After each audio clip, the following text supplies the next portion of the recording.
What's going on, everybody? And welcome back to the Final Word with MattyB here on the It's a Wrap Sports Network, your one-stop shop, your true most influential hour of your Philadelphia sports day, your true most consequential hour of your Philadelphia sports day.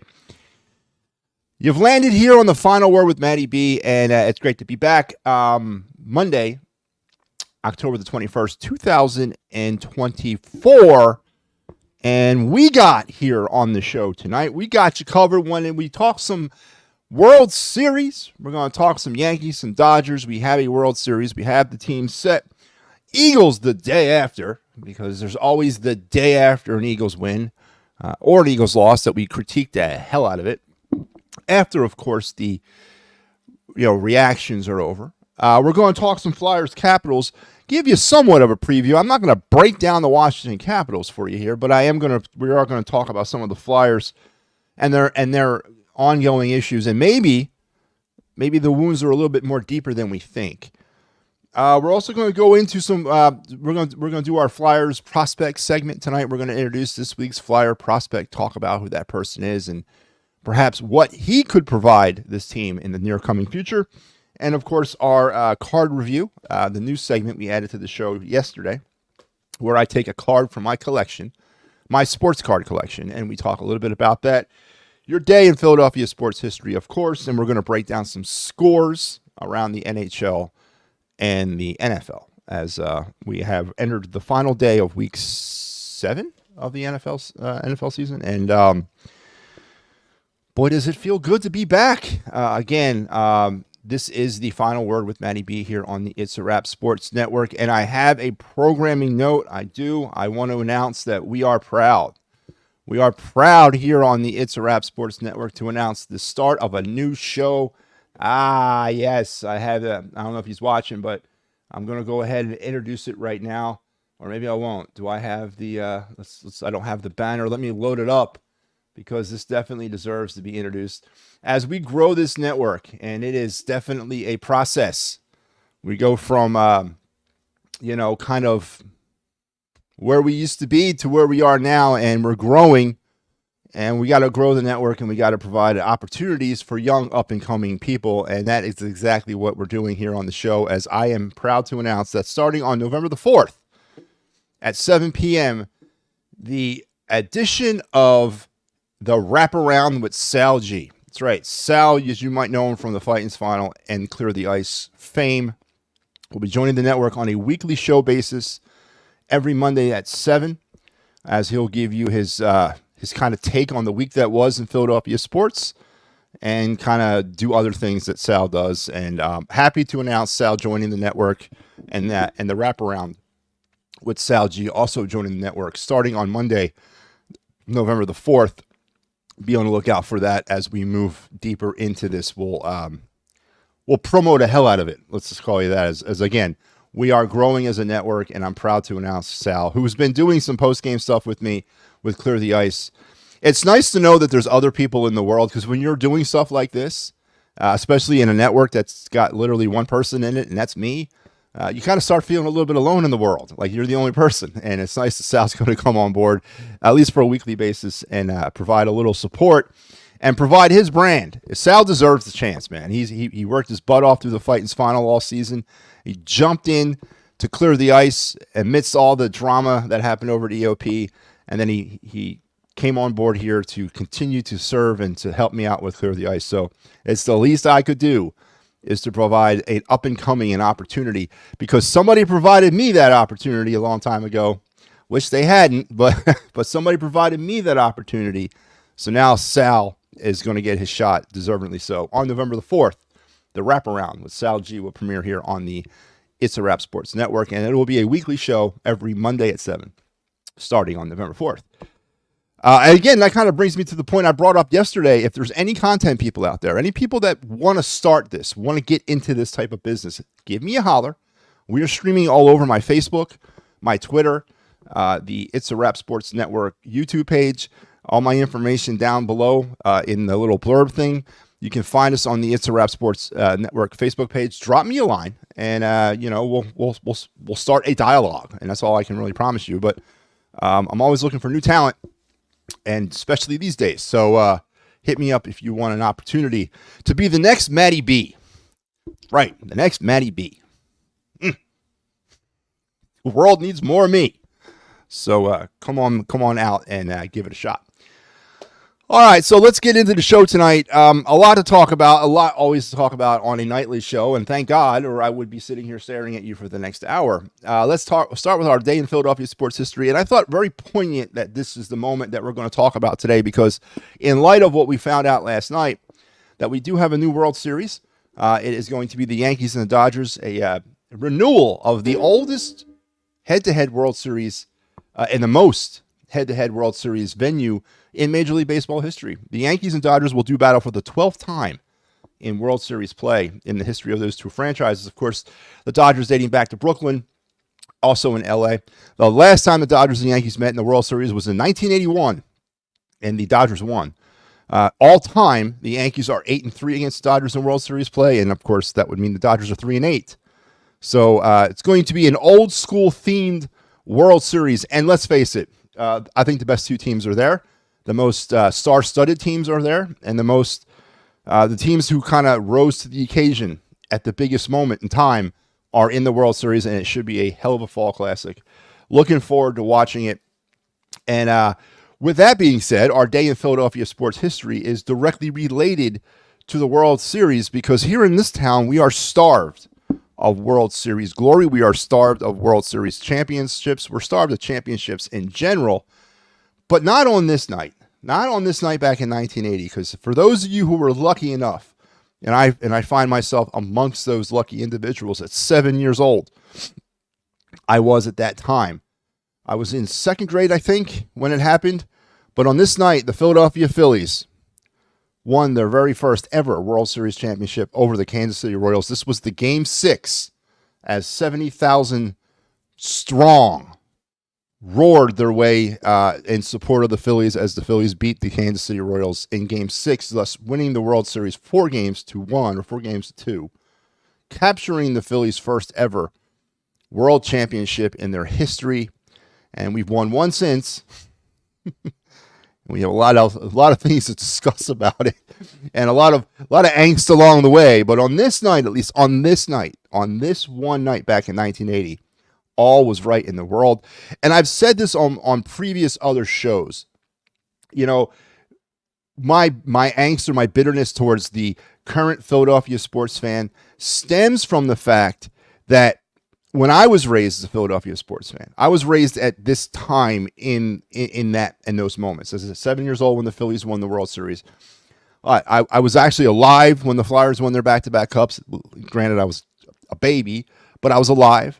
I saw firsthand the Sixers win in '83. I remember watching that game, and of course the Eagles Super Bowl trip in '81 against the Raiders, right on the heels of winning the World Series. So I thought, growing up and being indoctrinated into the Philadelphia sports world, I thought this was what it was supposed to be every year. Championships, championship game appearances. And of course, well, that wasn't really what it was. But you kind of got bamboozled a little bit if you didn't know any better, as I didn't back in the 80s, getting into this. And I remember this night very vividly. My mother, God rest her soul. Yeah, she's not dead, but just God rest her soul. Woke me up in the middle of the night, or at least I thought it was the middle of the night. I was 7, and said, "Hey, they did it. Let's go." We walked our asses up to Frankfurt and Cotman Avenue, and we celebrated. And I was in the sea of these insane people, not really understanding exactly what I was witnessing, but definitely understanding the joy. And I'll never forget that moment. All these years later, I still remember that moment. I still remember being there. I still remember being involved in that. And I still remember her waking me up and me going up there and celebrating along with all of other Phillies Nation. Because on this night back in 1980, the Philadelphia Phillies captured their very first ever World Series championship. And as we sit here on the precipice of this World Series, without the Phillies in it, again, it stings a little bit, man. It does. It stings a little bit. Now, a lot of Phillies fans don't remember 80. They weren't around for it. They don't remember 83. They don't remember going back to the World Series. Their first memories of the Phillies consciously is 93. And for the majority of them, it's 08. So context be damned. And not having pain as part of your history be damned as well. So, but yeah, that kind of drove me as a Philadelphia sports fan on this night back in 1980 as the Phillies defeated the Kansas City Royals to win the 80 World Series. Tug McGraw, still can see it in my mind. I still can see it. And also, because we got a dual threat here tonight. On this day back in 2009, the Phillies beat the Dodgers in the NLCS to earn a trip back to the World Series in 2009 against the Yankees, who, by the way, have not been to a World Series since then. So it kind of all just tied in tonight, right? It all tied in. But as we remember 09, a lot of Phillies fans will probably tell you, and most Phillies fans, most diehard Phillies fans will tell you that there's been two major eras of sustained success in Phillies history. 77 to 83, and then 07 to 11 is probably the most successful times, in a row consecutively that the Phillies have been good. Well, we'll call it for a better word. Now, in both those eras, they only captured one world championship. In 77, the 77-83, they were there twice. They only won it once. In 07 to 11, they were there twice and only won it once. Is this the start of something? Is 22 the beginning of another era of Phillies sustained success? I don't know. I don't really know if that is. They've been to the World Series once in that time, and they've regressed ever since. But that time frame, and I obviously don't have contextual memory of 77 to 83. I do have it from 80 to 83. I can definitely tell you, once they won it in 80, I was heavily aware of the Phillies from that point on. And I remember 81 with the strike, and I remember the Yankees-Dodgers series in 81. I remember in 82, and I remember losing to the Expos in 81. And I remember in 82 losing, and then 83 beating the Baltimore Orioles and going back to the World Series, and then losing. Was it in 4? We lost that series. Joe Morgan falling down on third base trying to score on a tag play. It was the dagger in the heart of that team in that series. So I remember all of that. I remember the back end of the first era of sustained success in Phillies history. And then, of course, 07 to 11, we all remember that. So when we look upon those two eras of baseball and we look at this current era of baseball, does that feel the same to people right now? Does that feel the same as 77, 83, and 07 to 11? Again, 2 trips to the World Series in both those runs. We've been to the World Series once. Now, this run is not over. It's still kind of playing itself out. But definitely was great to be alive during those times. And as I said, tonight, a double hit in Philadelphia sports history. The Phillies won the World Series on this night back in 1980, and the Phillies clinched the 09 pennant in this day back in 2009. So there are your moments in Philadelphia sports history, brought to you by the It's a Wrap Sports Network. And really, again, bittersweet when we're talking about the World Series starting in a couple of days. On Friday, actually, Game 1 of the World Series will begin. Garrett Cole will get the start for the Yankees. Dodgers have yet to announce their starter, but Cole will go for the Yankees in Game 1. And as I mentioned, this will be the 12th time that the Yankees and Dodgers have seen each other in World Series play in the illustrious history of both franchises. Then, of course, Dodgers going back to Brooklyn as well. Yankees are 8-3 all-time against the Dodgers in World Series play, but the last time these two teams played was in 81, and the Dodgers won. So should be a really outstanding World Series. Cannot wait for it. Looking forward to the World Series this year. Just out of watching some of the players that could potentially be available as free agents. I don't know if you guys have caught this, but when we did the Fightins final, I guess towards the end, and we're going to get into more of a detailed layout of old MattyB's plan. And I think I laid it out on one of my shows last week. But Alex Verdugo and Gio Urshela, who are both current Yankee players, and I guess on the fantasy land aspect, Juan Soto, are all going to be free agents at the end of the year. I would not mind Alex Verdugo roaming left field in Citizen Bank Park starting next year. If we do move off of Alec Boehm, which I wouldn't be against, Gio Urshela could be a perfect stopgap till Aiden Miller is ready to come up from the minors. And, of course, Juan Soto would be a game changer for the Phillies if they were able to kind of somehow sign him. So those are 3 free agents that I have my eye on that could potentially be available to the Phillies come, next week when free agency starts 24 hours after the World Series ends. So we're going to start looking at all that and enjoying the run of a great baseball season. And unfortunately, it was without the Phillies for the past month, but it is what it is, and we move on. Let's turn the page now, and let's talk some Eagles football. Got to always talk Eagles football a day after a win, or a day after a loss, or a day after anything. 24 hours has passed, or a little bit more than 24 hours have passed since the Eagles beat the Giants 28-3. And now, of course, we revel in victory, but we're Philadelphia, and we got to sit back and start nitpicking and start ripping it apart. And I am not different than anybody else in that aspect. I brought this up last night on the program. Though I was very pleasantly surprised by the play of Saquon Barkley and the defense, there were some problems with the way the Eagles attacked the Giants yesterday. There were. Jalen Hurts, attempted 14 passes. Now, whether or not you want to tell me, that the game plan dictated 14 passes because they were dedicated to running, the Giants could not stop the run, so why mess with that? I 100% agree with you. But in the 14 passes that Jalen Hurts did attempt in that game, only 2 of them were across the middle of the field. I think that's a symptom of a bigger problem. Now, I don't have the numbers. I have not sat down and gone back through the last 5 games to tell you if that's a trend or not, but I will looking forward. And if anybody can tell me that, that'd be great. But not attacking the middle of the field, to me, is not a game plan. To me, that's a matter of not trusting your quarterback in complex route running schemes and understanding that going across the middle requires a lot more timing. Going across the middle requires a lot more precision when it comes to delivering balls in tight windows. And right now, again, based on what I saw from the Giants game, the Eagles were completely adverse into doing that. And I think that's a symptom of a bigger problem to our elite quarterback who gets paid $1.6 million a game. And they won't let him throw to the middle of the field. And it aids in my philosophy here, or my theory, that, and I'm not trust me, I'm not a Nick Sirianni guy. I wish he was gone. But maybe Nick Sirianni is falling on a sword right now.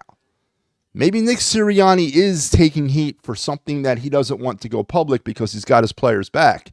And that is the reason why Sirianni's playing calls, or calling plays, not playing calls, but calling plays, is because his quarterback doesn't understand or cannot run a Kellen Moore offense. And he's sort of like the watered-down version of Kellen Moore. And maybe they're sprinkling in plays from Kellen Moore's offense that Jalen Hurts can run, and then adding the old standards that Nick Sirianni does with Jalen Hurts that he tried to be successful with him over last year and 2022.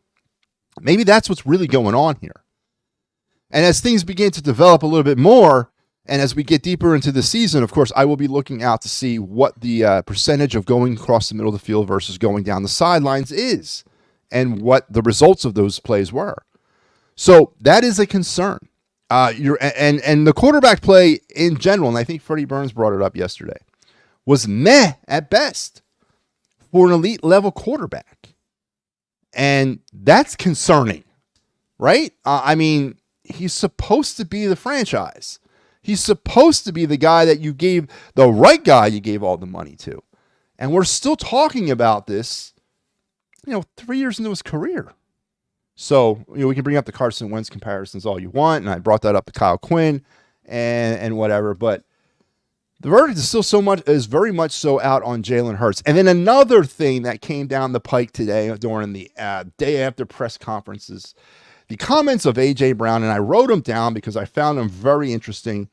Again, I'm not the biggest A.J. Brown guy, and I think, as I call him, A.J. Owens, I think A.J. Brown is eventually going to be the undoing. And I thought last season when the locker room began to divide and when players started to kind of lose faith in everything that was happening, I thought A.J. Brown was sort of like the catalyst for all that.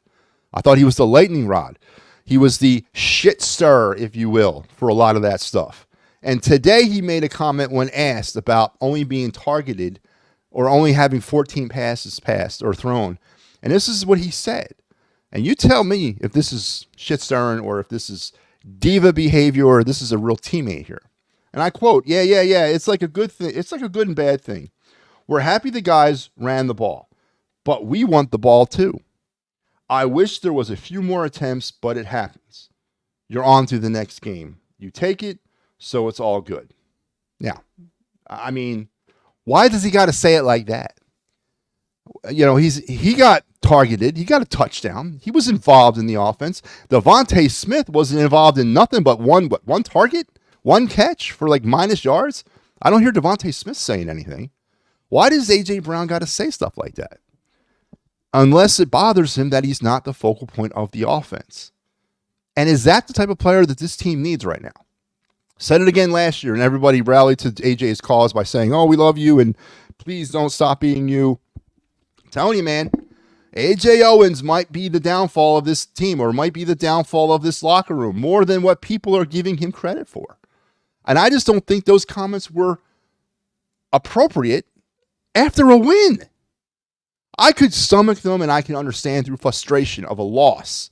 You're going to sound off by saying those things because maybe you thought you could provide that spark or be that part of the winning situation. But you won the game. And a game plan that I am certain changed as the run with the success of the running game. And they got away from the pass for obvious reasons. And to make comments like that to this media, are you crazy? Are we not supposed to react? So A.J. Brown back at it. It's week 7. That's about right. I said this at the beginning of the year to Kyle on the Birds Blast. When the winning stops and we get into the slugging of the season about halfway point on, we're going to start maybe hearing some of AJ's true colors coming out. And, well, I mean, the winning hasn't stopped necessarily. They've won 2 in a row. But now is it time for AJ Owens to join the party here. And that's a serious situation if you're an Eagle fan. That's a serious situation if you're an Eagles player because you don't need that. You don't need that right now. The other thing, of course, is the defense. The vaunted Philadelphia Eagle defense that entered the Cleveland Brown game with 6 accumulative sacks for the unit. And coming out of this game, they're now up to, 19. So 13 sacks over the past 2 games. A lot of high-fiving, a lot of energy, a lot of pressure, a lot of renewed expectation in this vaunted Eagle defense. And I say, pump your brakes. Because where was the pressure on Baker Mayfield? Where was the pressure on Kirk Cousins? Why wasn't Vic Fangio as aggressive against those quarterbacks as he was against Deshaun Watson and Dan Jones? Why? And is that something? Or is that just me looking for reasons to be negative? But we sat back and allowed Baker Mayfield to tear apart the defense all game long. And in Kirk Cousins' case, they brought pressure somewhat, but not as sustained as they brought it against Deshaun Watson and Dan Jones over the past 2 weeks. Heading into Cincinnati and against Joe Burrow with 2 fantastic wide receivers at his disposal, a lot like the Eagles, Cincinnati's scuttling a little bit. Their defense is definitely susceptible to be picked apart, but their offense still features 3 dynamic players in Joe Burrow, T. Higgins, and Jamar Chase. What are the Eagles going to do when faced with potential issues with the wideouts being as prolific as they are? The Eagles haven't played a team yet this season that boasts that kind of offensive pressure. Now, they should be very used to defending it because they should practice against it every week because they have their own prolific wide receivers. I think Jamar Chase is a better wide receiver than Devontae Smith, and I'll give A.J. Brown the nod over T. Higgins. But what kind of defensive game plan are we going to get from Vic Fangio when faced with this? Right? Cincinnati's battling to get back in this thing. They're 3-4. They've won 2 in a row themselves. Got a 21-14 win last week against their cross-state rivals. Not really impressive against the Browns, but you know what? They've got the win. So what is the Vic Fangio defensive attack going to be against Joe Burrow, T. Higgins, and Jamar Chase? And then is he going to continue to pressure them the way he has pressured the last 2 weeks in Dan Jones and Deshaun Watson? And if he doesn't, what kind of answers or what kind of questions would you give him in the press conference after the game?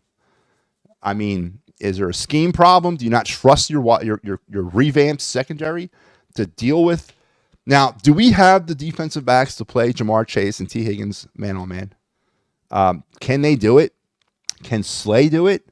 Can Quinyon Mitchell? And who do you put Quinyon Mitchell on? Do you put him on T. Higgins or do you put him on Jamar Chase? And do you trust it? I mean, I say you try and adjust as the game goes on. I would like to see a Jamar Chase versus Quinyon Mitchell. I'd like to see not so much Slay versus T. Higgins. Maybe Cooper DeJean gets his chance. I know he's a slot guy. Maybe you move him out and you move him out wide, or the other plethora of defensive backs that are apparently turning the corner with this defense. You give them a chance. But does Vic Fangio sit into a soft defense that gives up huge chunks of yards, allows the team to go up and down the field, and then maybe hopefully stiffens up in the red zone? I mean, we'll see. And it's going to be interesting for me to see how this game plan or this defensive attack is charted against a quarterback that's above average and two wide receivers that are all pro level. And it's going to be fun to watch. And of course, that game will be seen at 1 o'clock on Sunday, not the original 4:30 time frame, as it was flexed out of that position in favor of the Bears Commanders. And then news came down today, and I believe Kyle Quinn broke it on the Birds Blast show by bringing it up. And Barbara strengthens it up right here, says she just saw the Jags and Eagles game got flexed out of Sunday night primetime.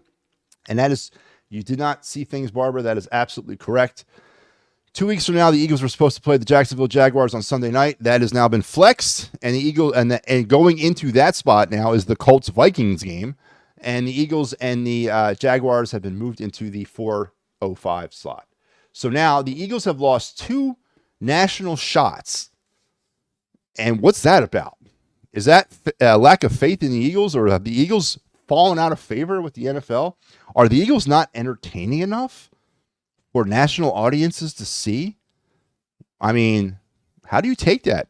And how, more importantly, how does Jeff Lurie take that? That's hitting him where it hits him the hardest, in the pocket.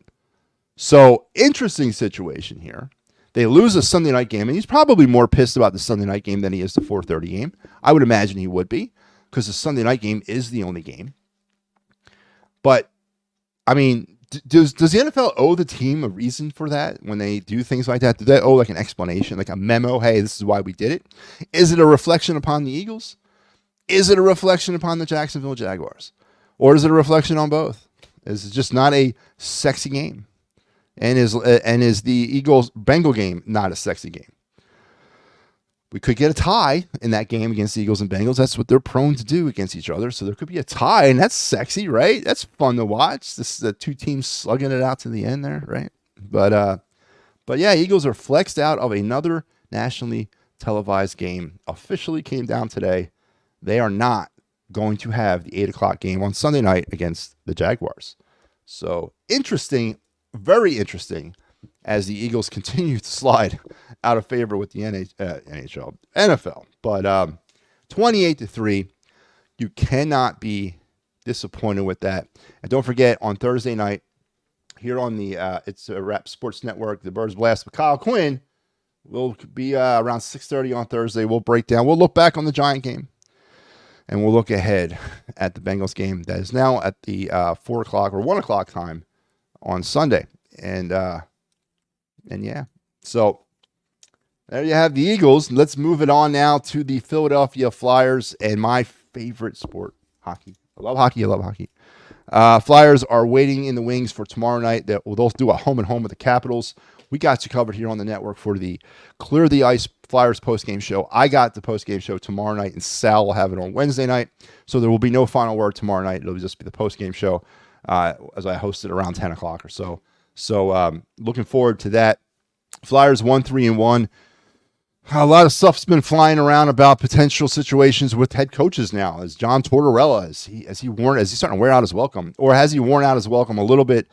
Did he start wearing out his welcome last year, and now with some of the moves that he's made, and most notably sliding Sean Couturier down to the fourth line on the left wing for the home opener?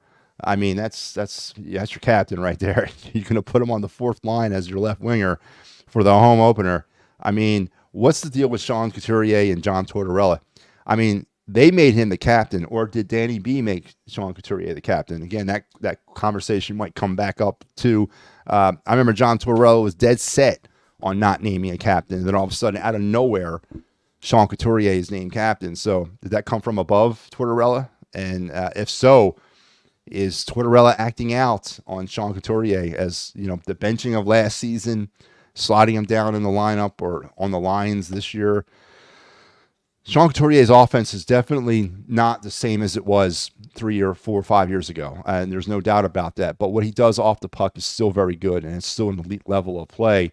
And he is the goddamn captain, for Christ's sake, and you got to give him a sense of respect. And what is that doing with the alleged or can be looked at as disrespect to Sean Couturier? What is that doing to the Flyer locker room? Is that splitting them against their coach? And a lot of the questions have been how big is the leash on John Tortorella if this slide continues? For a team that's year 2 in the rebuild, who's still searching for an identity, who's began to kind of take on the John Tortorella style. I mean, are the Flyers in a position to fire Tortorella if things don't improve? Again, we're year 2 in a rebuild. It's not like we're trying to run back a Stanley Cup champion here. We're in year 2 of a rebuild. So, and is it, obviously a split locker room or a lost locker room is definitely cause to fire a coach. But how deep does this thing go, and how entrenched is Tortorella in this thing? And I mean, like, how entrenched is he in the system with the Flyers?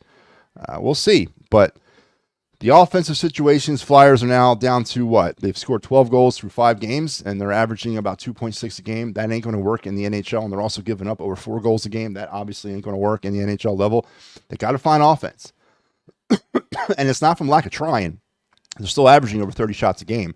They're getting shots on net, but they're also missing a lot of shots on net, and they're not finishing. That's been the big thing out of these first 5 games, is they're just not finishing.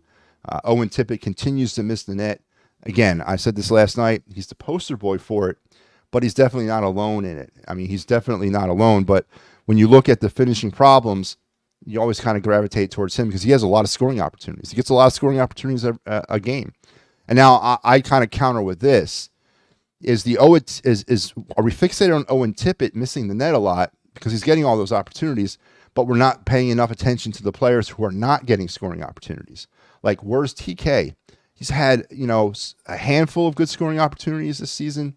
Tyson Forrester's been on the schneid. Joel Farabee continues to, his early season struggles. We can go up and down the lineup here and talk about players who are just not getting opportunity to score. And I'm not even talking about the opportunities and just not finishing. I mean, not getting any opportunities. As an offensive player in hockey, a forward, you got to make your own opportunities. And the criticism needs to be laid on those guys too, not just Owen Tippett because he's the poster child for not finishing opportunities. But what about the other players who are not getting the opportunities or not generating the opportunities? And I should say the word getting, but generating the opportunities to score. They got to work their way into the mix here. They got to be part of the conversation, and they deserve the criticism as well. And all this business about the travel, that is such a lame Homer-ass excuse. That's a Big Al thing right there about the travel. I had to listen to that nonsense this summer about him saying that the Phillies were missing the mommy or not sleeping in their own beds. I don't want to hear that. These are grown men being paid millions and millions of dollars to play a sport. Take your ass to the West Coast. Come on back and play hockey. I mean, it's as simple as that. I'm not going to fall on the sword of traveling and the schedule and all that. Don't give me that. If you didn't want to do it, then why'd you sign your contract? If you knew things like this could happen, why'd you sign your friggin' contract? So I'm not going down the road of traveling and all that craziness.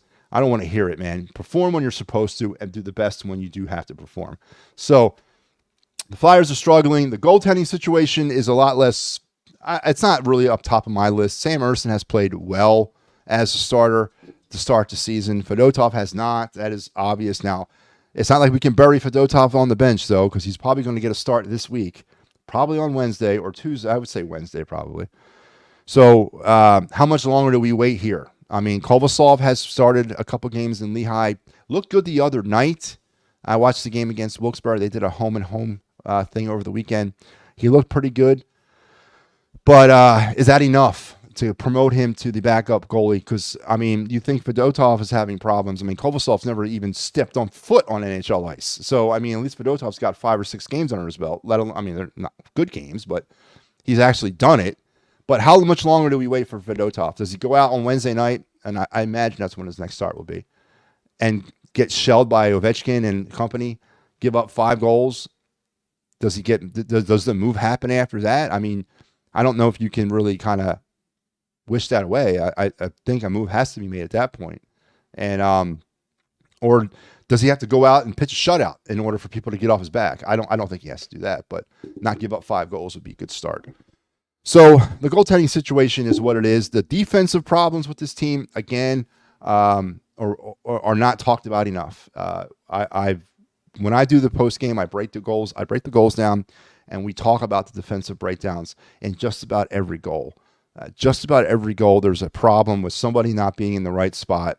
There's a problem of technique. There's a problem of a bad pass. There's problems of not trying to get the puck out of the zone. They're averaging over 11 giveaways a game through 5 games. And when the giveaway stat in hockey is giveaways within your own zone, in your offensive zone or in your defensive zone. So the amount of times a game the Flyers get the puck taken away while they're in their defensive zone is over 11 a game right now. And that is astronomically high. It can't be that way.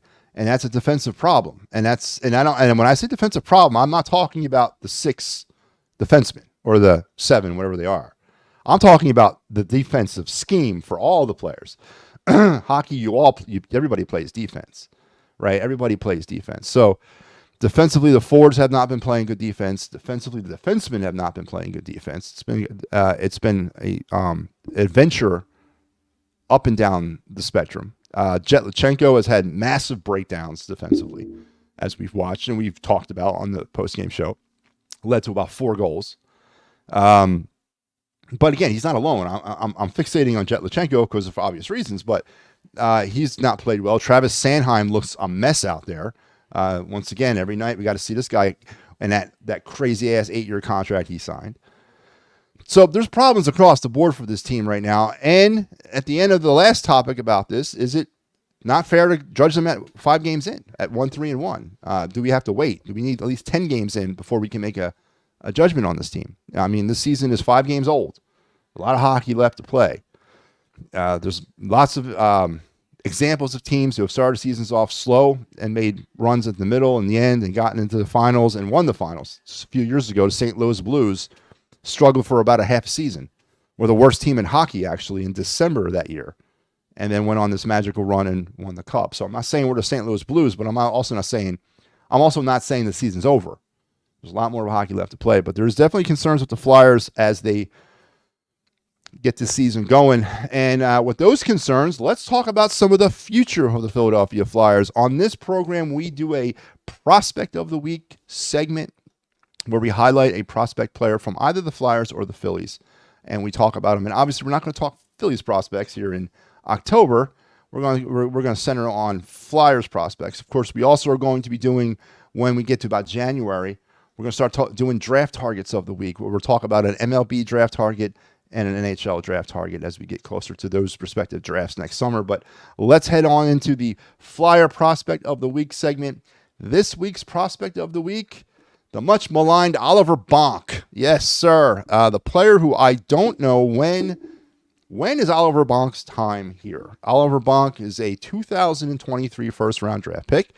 He is signed, so there's no danger in him not being a Flyer because he is signed. But after a very strong second year with the London Knights in the Ontario Hockey League last year, I was really thinking he was going to make the team this summer. He didn't, and he's back in London right now for his 3rd year of major Canadian junior hockey. 6'2", 179 pounds. I mean, that fits the mold for me. Maybe he has to eat a couple of hoagies to get a little bit higher on the weight, but the height is perfect. He's an offensive defenseman But he's an offensive defenseman in the 21st century sense of the word. He actually plays defense, but he has an outstanding transitional game. He's very good with creating opportunities, creating turnovers, and then dictating pace of play back the other way. If you ever have an opportunity to sit down and watch a London Knight junior game, I highly suggest you do, because Bonk is a quarterback out there. Number 59, was that 59? Yeah, number 59. Look for. He definitely runs. He runs the ice when he's out there. And he's an outstanding prospect. Again, taken in the first round, 2023. When is Oliver Bonk? I really thought he was going to make the move this year. I thought Oliver Bonk would have been a flyer at the very least, but he would have been a phantom this year. But one more year it is back in Major Junior Hockey. I don't think there's any way the Flyers could say or keep him off the team next year. I think that this will definitely be his final year in juniors, and he'll be in the Flyer organization in some capacity for 25-26. But definitely an outstanding prospect, defensive, kind of has a Cam York thing going on about him with a little bit more defensive ability. When you look at Cam York, I look a lot of offense. Cam York can power play or quarterback to power play, quarterbacks that blue line. He owns that blue line. Oliver Bonk does all those things as well as mix it up in the corners too. So I really like Oliver Bonk, and I think he's going to be an outstanding defenseman for this team at some point. Now, the other question would probably be driving the future of Oliver Bonk is with the Flyers and the amount of talent they have at the defensive position. They got a ton of it. I mean, if you look up and down their system, there's, blue chip defensemen all over the place. Does a player like Oliver Bonk, if per se, and please don't quote me as gospel on this, but if the Flyers do find themselves in a position, say in late February, where they're poised to make a run, where they're in a position where they really kind of think things are clicking and they're one offensive player away, does an Oliver Bonk potentially get put in a trade to push the Flyers over the hump? And would you support a trade like that? I can't answer that question. I don't know right now. It would suck for the Flyers to move off of a player like Oliver Bonk, because I think he has an outstanding NHL plus side. But I could definitely see, if the price is right, I'd entertain the move. But tonight, he's still a Flyer prospect, and he's one of the top ones in our system. Defenseman Oliver Bonk, and he's also that coveted right-handed defenseman. That is the unicorn of defensemen right there. You want the right-handed defenseman, the Jamie Drysdale side of the ice defenseman. Flyers have a very don't have a plethora of them in the system. They got a lot of left-handers who can play right, but this guy's a natural right-hander, and there's a little extra added kind of oomph to that when it comes to defense. And there you have Oliver Bonk, your Flyer prospect of the night. And that was brought to you by it's a Wrap Sports Network, because we don't have any sponsors, which leads me to my next point. Any potential companies out there looking to give MattyB and his fledgling little company a shot, I'm all ears. All ears to talk to some sponsors and see what we can do there. I come cheap. I can be bought. Trust me. I have no ethics when it comes to that. So if you're looking for an opportunity to invest in a fledgling company and a blowhard like myself, give me a holler on any of our social media platforms, and I'd be definitely open to listen to what you have to say. We're getting to that point of the show. We talked a lot of stuff here tonight. I thought we really hammered the ball home. We talked a little bit about the Eagles. I'm not going to sit here and try to get too negative or too nitpicky on a 28-3 win. But I'm also not jumping on the bandwagon. I don't believe in this team. I don't believe in what they're doing. I don't believe in the philosophies of the team. I hate the head coach, and I can't stand the GM. So, the win is a win. I had the Eagles winning this game. I took the Eagles, and I had them winning this game back in August. So it ain't like I think the Eagles are an 0-17 type team. This was a game I thought they're going to win, and I think they're going to win. I think I took them the second time to beat the Giants as well. But it's the Giants and the Browns, and I actually had them losing to the Browns. But I think we need to see more, and we need to see more high-end talent, high-end competition, and we need to see more from your elite players on this team. Defense has responded well over the last two games. You can't deny 13 sacks over the last two games. Holding offenses to less than friggin' 10 points a game over the last two games. The hell, the Giants didn't score any touchdowns at all last week. But it's the New York Giants and Cleveland Browns. We have to take that into consideration. There has to be a reckoning for that. Let's see how they do in this weekend against the Bengals. Let's see how they do going forward against teams with prolific quarterbacks. Dan Jones is if there's a criminal out there, someone who's stealing money, and that's Daniel Jones. And then when we played the guy that's stealing the second most stealing money, Deshaun Watson, the week before that. So now we're going to move into a little bit of a different realm of quarterback over the next couple of weeks. You got Joe Burrow, and then you got Trevor Lawrence, which, again, he's kind of fallen on some hard times, but I think I would still put Trevor Lawrence up against Dan Jones or Deshaun Watson. So we'll see how the Eagles do. And more importantly, we'll see what the Eagle defense does against them. And what is their game plan? What is their scheme? Is it pressure, pressure, pressure? Or do they go back into that soft-ass, laissez-faire defense in that zone and get picked apart and let the quarterback stand back there and just torch you? So we'll see more as we get ready for the Bengals this weekend. Of course, they've been flexed out of the primetime game. They are going to be doing the 1 o'clock, or the 1 o'clock this week. And they also lost their national primetime game on Sunday Night Football the week after that against the Jaguars. So falling out of favor with the NFL, not sexy enough, not exciting, kind of humdrum. And it's definitely starting to show with the NFL. So more to follow on that. Talk a little bit of the Flyers and some of their problems. And we talked very, very briefly about the history and the potential World Series or the World Series matchup between the Yankees and Dodgers. Again, these two teams will be facing off against each other for the 12th time in their franchise's history. Yankees are 8-3 all time in World Series against the Dodgers. Can they make it 9-3? And can they win their astonishing 28th World Championship? 28th. Oh, God, man. What would I do for 28 World Championships? But we'll see how that kind of works itself out starting on Friday.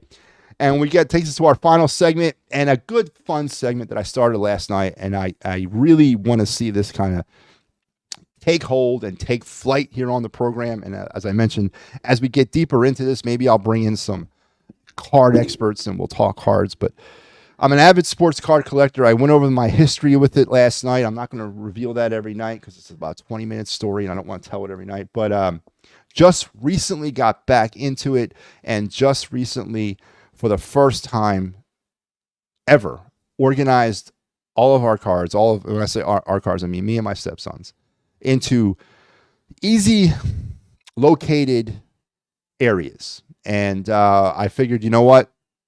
I'm going to sit here and I'm going to spend a little time each night talking about some of the cards in my collection. Last night we talked about the 90 Griffey rookie card, the Topps card, and that was probably one of the most popular error cards of all time. There's the Griffey card that's got the scab on his elbow, and then there's a deeper color of font for the Seattle or the Mariner name on it. That error card in itself is makes the card substantially more lucrative than just a regular standard base Ken Griffey rookie card.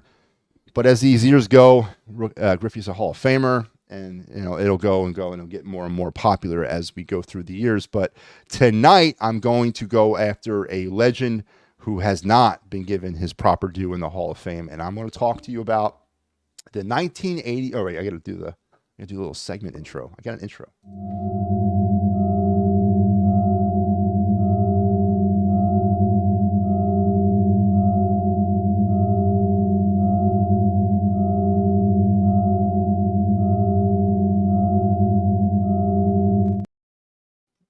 Yeah, I don't know what I said. I was going to change the music. I got to change the music. It's kind of creepy, but there you go. There's MattyB's card review segment intro music. Tonight we're going to look at a card from an iconic set in baseball card history. We're still on baseball. This will be all four majors, by the way. I have I have a representation of all four major sports in my collection. No soccer, no Pokemon, none of that. Even though I'm not going to poo-poo all that stuff. That's pretty.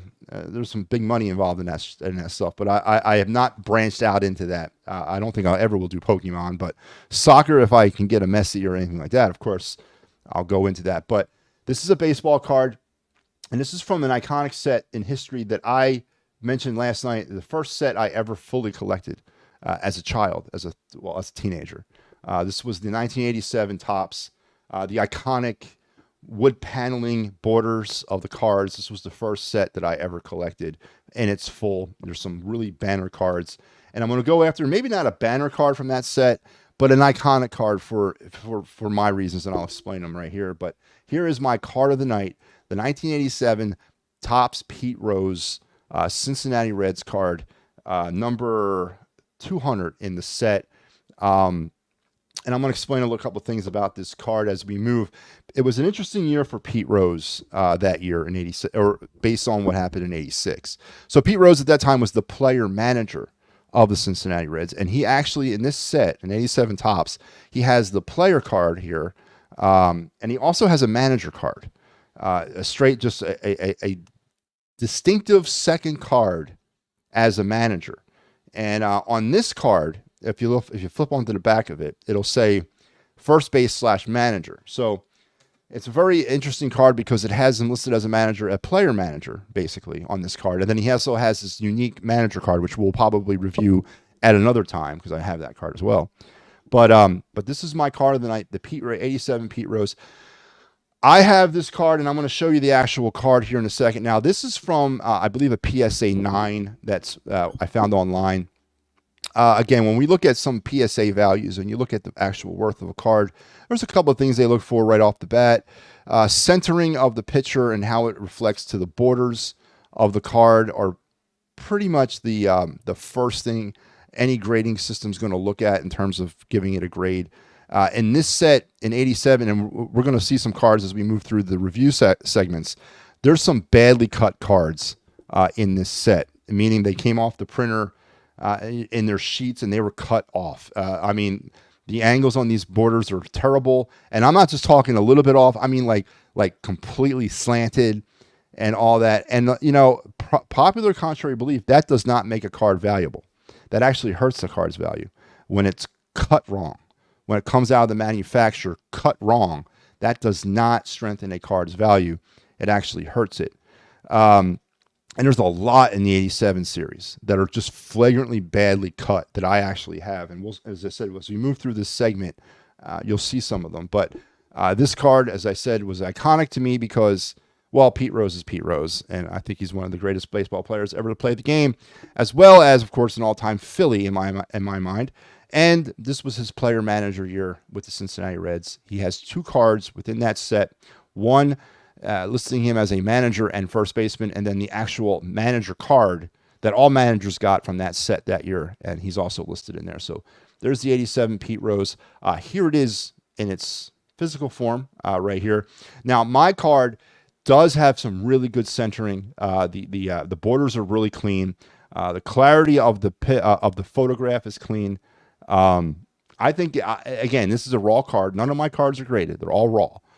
So when I look at these cards, and we're going to go and look at some of the latest trends with this card as it pertains to how it has sold over the years or over the last few months. I use an app. You can use many different apps to track that stuff. I use an app for it. I'm not going to give free advertising though. But if you guys know who you are, if you want to sponsor me, I'm more than willing to listen. But let's pull it up here. So a PSA 9, a PSA 8, and a PSA 10. Let's look at the PSA 10. A PSA 10 sold a couple days ago for $110. Then about a month ago, it sold for about $110. So it averages about $110 as a PSA 10. I don't know necessarily if this is a PSA 10. And don't forget, these are just trends, right? You can sell whatever you can get for a card is what you can get for a card. These prices are kind of where you might want to set your negotiation to try to acquire a card. But I've seen this card listed on eBay for $22,000. I've seen this card listed on eBay for $30,000. I don't know if they're ever going to get that for this card, but I've seen it listed. I've also seen it on eBay listed for $220, and then that was raw. That was a raw card at $220. So it's not necessarily, this is not science. There's no set prices to these things. You get what you can get, and of course in auctions, prices get driven up when there's bidding wars. So it all kind of boils down to how badly somebody wants a card. But again, this card about a couple of days ago sold for $110, and then a month ago it sold for 110, and then 2 weeks or 6 weeks ago it sold for 110. So averaging at PSA 10 value, 110. Now, as a raw card, this is what the trends have been, and they don't even have it listed here. But as a PSA 8, which I know this card is not a PSA 8, this is a 9 or a 10. I think the trends are pretty significantly different. $16 2 weeks ago, or $16 last week. 2.5 weeks ago, $10, $8, $12, and then $21 at the in the beginning of the month of October. So again, prices are varied when it comes to these auctions and it comes to all this stuff. But you use these apps to try to set a price. But the 87 Pete Rose Topps player card. Again, there's two different cards in that set. There's his player card and there's his manager card. So, and I have we're reviewing the player card. It's number 200 in the set. And I think I have a 9. I think this is a 9 and maybe a 10, maybe a 9.5. But I don't know if it's a 10. But iconic card from my youth. Again, going back through history of baseball, you always look at certain, when you run across certain players in packs, you always pull them. Pete Rose. I have a Phillies Pete Rose card, actually. Actually, I have an 85 Topps Pete Rose. His first year back with the Reds. So I do not have any Phillies Pete Rose cards. But that was your card of the night, the 87 Topps Pete Rose, valued raw, I guess, anywhere between $110 and $12, and valued at a PSA 10 at about $220, give or take. So there you go. There you have MattyB's card review of the night, the 87 Pete Rose Topps. That I have. So again, all these reviews will be cards that I have. So make it so I have some validity here. I'm not just pulling something out of my butt. And again, we'll also do football, baseball, or football, basketball, and hockey as well. So there you got it, guys. Great show tonight. I enjoy coming on. Please like and subscribe the network, both on our YouTube, more specifically our YouTube, but look on our social media platforms. We're trying to get to. We have a webpage, or we have a Facebook page. That we cannot stream off of yet because we don't have enough followers. So once we get to 100 followers, we can stream off of that webpage or that Facebook page. But please like and subscribe our YouTube page, our Facebook, my ex, Sal's ex, Sal's Facebook, everything that we're streaming off of right now. Please give us a like and a subscribe. We really could use it. And of course, the big news of the night here on the network is we are debuting a new show on November the 4th, the Wraparound with Sal G. Will be premiering at 7 p.m. on November 4th, Monday, November 4th. It'll be a weekly show airing on Monday nights at 7 p.m., recapping your week in Philadelphia sports, hosted by our boy Sal G. So looking forward to that. Great news for the It's a Wrap Sports Network. Welcome, Sal, on a more permanent basis. Of course, Sal's been doing work on the Clear the Ice, and he does work on the Fight and Final as well. So Sal's no stranger to me or the network, and it's great to have him as a regular contributor now as we move forward in this adventure. We talked a lot tonight about the World Series and the Yankees and Dodgers. We didn't really get into the matchup. We'll probably talk that tomorrow or as we get a little bit closer to the game one. We talked about some of the history between the two teams as they square off for the 12th time in their franchise's history in a World Series. Talked about some of the problems with the Eagles, even though they won 28-3, and some of the things that we have to look forward to with the Eagles going forward against teams like Cincinnati, and then we get deeper into the schedule. And we also went over some of the Flyers' problems, not necessarily a Flyer preview of the Capitals game, but more of a Flyers preview of themselves. And as the Flyers will get back at it tomorrow night, there will be no final word tomorrow night. It'll be me hosting Clear the Ice, so no final word, just me hosting a post game. But we talked about some Flyers. We did our prospect player of the week, which was a Flyer player, which was Oliver Bonk, the right-handed defenseman who currently plays for the London Knights, the first-round pick in 2023.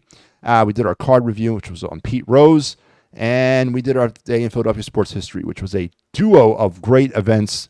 The Phillies winning Game 6 of the 80 World Series on this night in 80, and on this night in 2009, Phillies clinched their second consecutive NL pennant and returned to the World Series against the Yankees by beating the Dodgers. So everything tied together tonight. So Great night. Thank you.